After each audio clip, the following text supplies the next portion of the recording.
Las obligaciones nacen para morir, pues las obligaciones son por esencia temporal o pasajeras y se extinguen o culminan por diversas causas. Soy Auribel Rangel y hoy les voy a hablar de los medios de extinción de las obligaciones. Los modos de extinguir las obligaciones son todos aquellos actos o hechos mediante los cuales las obligaciones desaparecen de la vida jurídica. La forma normal de extinción de las obligaciones es el pago, pero pueden existir otros medios, como el pago con subrogación, la dación en pago, la oferta de pago y depósito, la novación, delegación, pérdida de la cosa debida, remisión de la deuda, compensación, confusión y prescripción. El pago por subrogación es una modalidad de realizar el pago que consiste en la transmisión de los derechos del acreedor a otra persona. Sin embargo, algunos doctrinarios consideran que este es una cesión de crédito y que no extingue propiamente la relación obligatoria. El pago con subrogación se encuentra de dos maneras: subrogación convencional y subrogación legal. La subrogación convencional ocurre por voluntad del acreedor o voluntad del deudor y la podemos encontrar específicamente en el artículo 1299 de nuestro Código Civil venezolano. La subrogación, según la norma mencionada, debe ser expresa y debe ser hecha al mismo tiempo que el pago. Según el artículo 1300 del Código Civil, la subrogación legal se verifica por disposición de la ley. Y la razón de ser de esta es beneficiar a determinados terceros que, no estando obligados a pagar la deuda, pueden tener un interés particular y cierto en extinguir la obligación del deudor. La dación en pago supone que el acreedor accede, mediante convenio con el deudor, a recibir a título de pago una prestación diversa de la que constituía el contenido de la obligación debida, extinguiendo la primitiva. Algunos autores lo consideran la excepción al principio de identidad del pago. Hablemos de su naturaleza. Su esencia es la de una convención y su efecto es el de la liberación del deudor. De no ser así, no puede ser considerada dación en pago.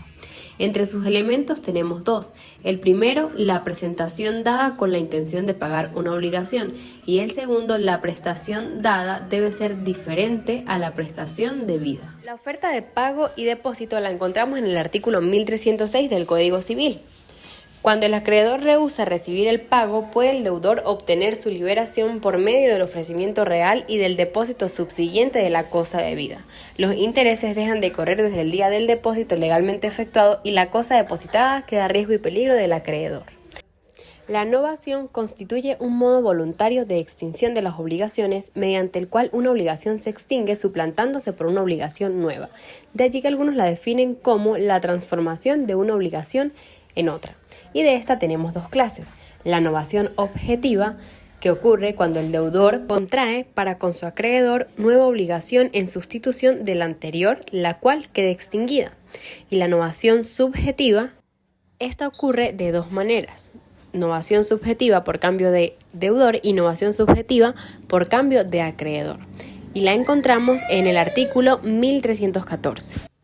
La delegación es el acto en virtud del cual una persona denominada delegante encarga a otra denominada delegado la realización de un acto que ejecuta en su propio nombre y en beneficio de una tercera persona denominada delegatario.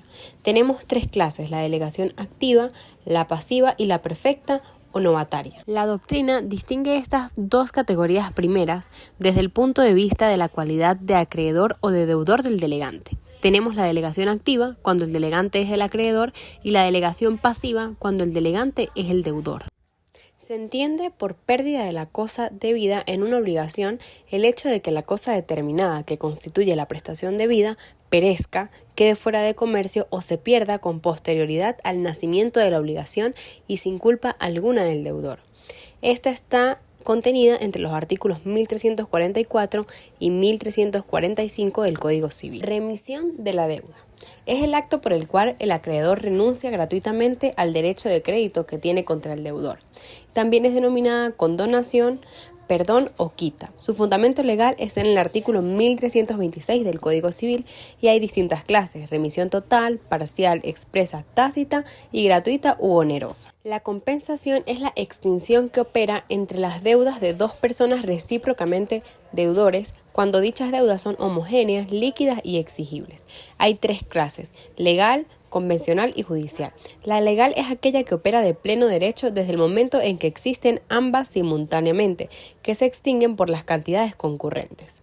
La convencional es aquella que realizan las partes ante la imposibilidad de realizar una compensación legal, y la judicial es la otorgada por un juez o árbitro y normalmente sucede ante una reconvención del demandado y el juez declara con lugar ambas pretensiones. La confusión es la situación jurídica mediante la cual en una misma persona se reúnen las cualidades de deudor y acreedor. El artículo 1342 nos dice que cuando las cualidades de acreedor y de deudor se reúnen en la misma persona, la obligación se extingue por confusión. De esta tenemos 3 elementos. 1. La existencia de una obligación civil excluyéndose la obligación natural. 2. Que las cualidades de acreedor y deudor típicas de la relación obligatoria se reúnan en la misma persona.